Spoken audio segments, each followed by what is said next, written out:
Today I'm sitting round the table with two lovely, inspiring people.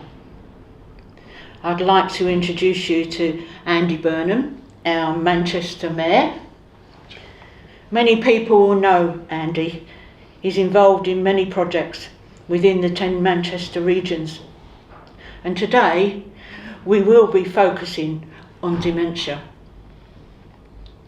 Which leads me on to our next visitor, Kate, who is the CEO for the Alzheimer Society. Thank you, Kate, for travelling up to Manchester to join with us. Correct me if I'm wrong, but I understand there's a new group set up in Manchester looking at the needs of older people, which will, I presume, include people affected by dementia. Yeah?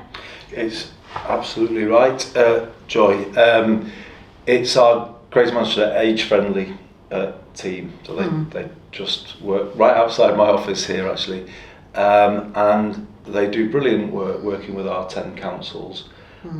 We are the only city region in the UK that has been designated age-friendly by the World Health Organization. Wow. And that's down to a lot of the work that ourselves and our 10 councils have been doing, where we are looking to designate age-friendly communities across our boroughs, and then really thinking through on a very street level, grassroots level, what that means, in terms of the support that we provide for people. So we're not perfect, but we're definitely making some progress.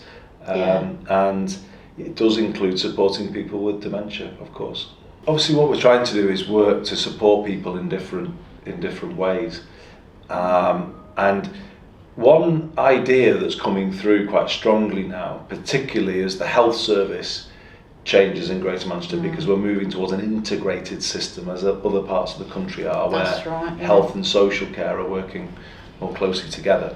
What we are trying to do, and bear in mind we've been working at this a bit longer than others because we've had some devolution of power here over health that other areas haven't had.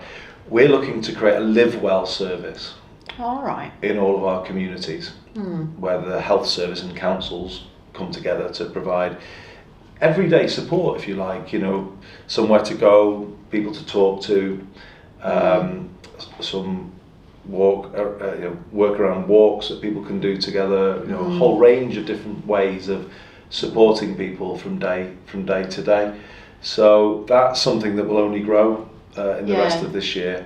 I suppose in this climate, people are looking for things like that, aren't they? They are. What our 10 councils have done is open up about 300 more actually warm spaces. So with the cost of energy, our 10 councils have been very good at finding places in communities to open up so people can go.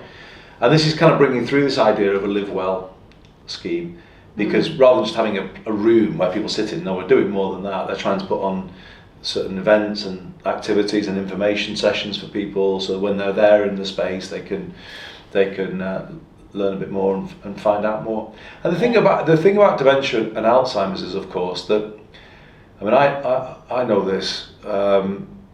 People get a diagnosis, but it's not often that they get, and there's this and this, and there's it's obviously a hard thing. And what people benefit with dementia or with Alzheimer's would benefit from is that sort of everyday support, that everyday connection with other people and social support, if you like, as opposed to medical support. So our Live Well service, I think, could be quite beneficial for people with dementia.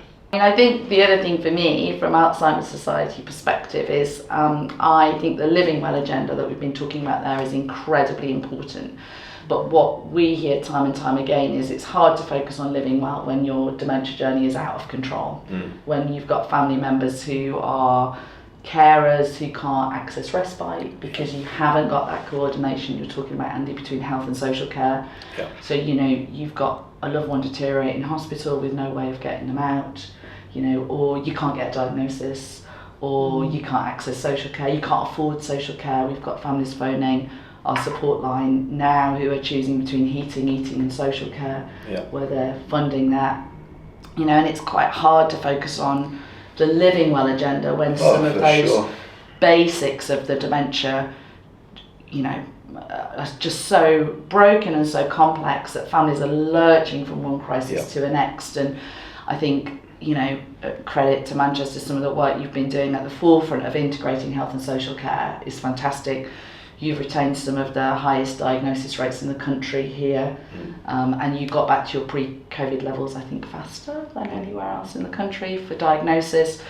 And I think, you know, I just want to credit you and the senior leadership of Manchester, because what Alzheimer Society is asking the government is to say, just make this a priority. If you focus on it, there's so much that can be done.